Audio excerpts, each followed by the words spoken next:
Mwenge Online TV, elimu ni utajiri.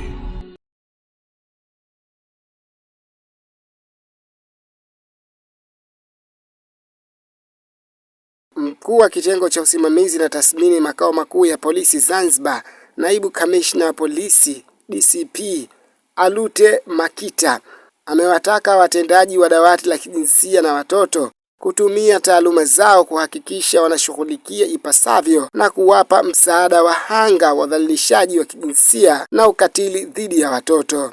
Akifungua mafunzo ya awamu ya 3 ya kuwajengea uwezo wa watendaji wa dawati kutoka katika mikoa miwili ya Unguja iliyofanyika tarehe 27 Disemba 2025 katika chuo cha polisi Zanzibar, amesema elimu bora ni ile inayobadilisha utendaji chanya katika jamii. Pia ameeleza kuhusu umuhimu wa kutambua athari kubwa za ukatili na udhalilishaji wa kijinsia, kwani vitendo hivyo vinaathiri taswira na haiba ya taifa, na kusisitiza juhudi za pamoja katika kuvitokomeza.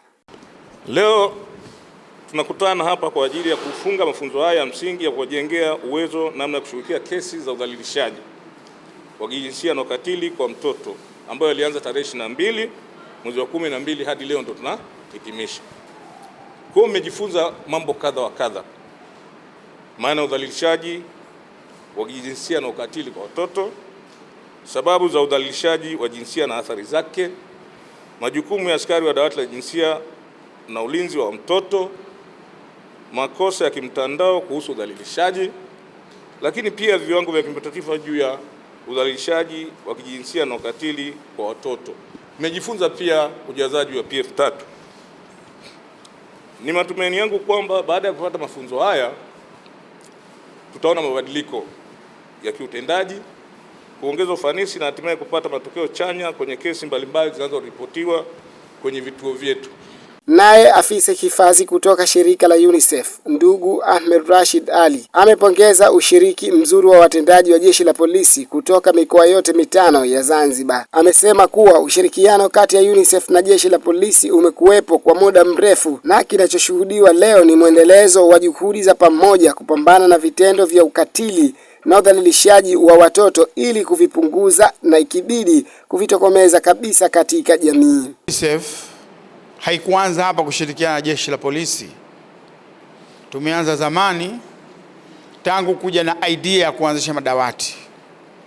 Tukaanzisha madawati, tukatayarisha mwongozo wa madawati.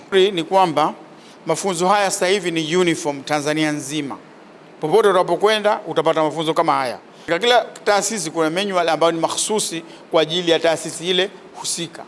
Na sisi tumejaliwa kufanya kazi na taasisi mbalimbali ili kuhakikisha kwamba elimu sahihi ya kupambana na masuala ya udhalilishaji inawafikia wale watu wa huduma, yani frontline workers, wapambanaji wale wako mstari wa mbele. Wake mkuu wa dawati la jinsia na watoto makao makuu ya polisi Zanzibar, mrakibu msaidizi wa polisi ACP Ali Mohamed Othman amewashukuru UNICEF kuendeleza ushirikiano imara na kuunga mkono harakati mbalimbali za mapambano dhidi ya udhalilishaji wa jinsia na ukatili kwa watoto. Ameeleza kwamba baada ya mafunzo hayo jamii itegemee kuona mabadiliko chanya ya utoaji wa huduma bora kutoka kwa watendaji wa dawati la jinsia na watoto nchi nzima. Kipekee ni washukuru watu wa UNICEF kwa kutuwezesha kufanya mafunzo haya. Kwa kweli tumekuwa tuna mafunzo mazuri na tumewapatia package nzuri watendaji wetu, na tunategemea sasa, kuanzia sasa baada ya watendaji wetu kupata hayo mafunzo, tutatoa huduma nzuri na stahiki kwa watendaji wetu, kwa sababu watendaji wetu wote wa dawati sasa hivi hakuna mtu ambaye hajapata taaluma hii, na tunaamini kwa taaluma waliopata tuna hakika wananchi wategemea mabadiliko makubwa ya huduma ambayo watapewa kutoka jeshi la polisi kupitia kitengo cha dawati la jinsia na ulinzi wa mtoto.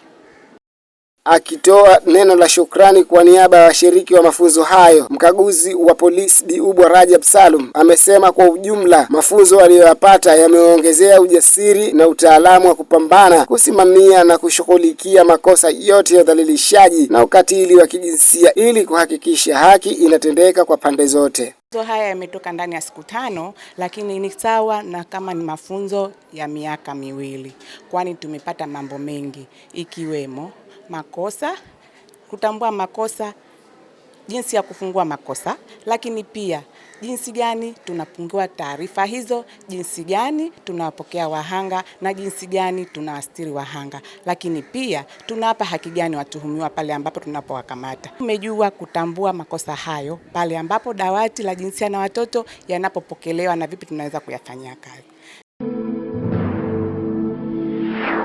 Mwenge Online TV, elimu ni utajiri.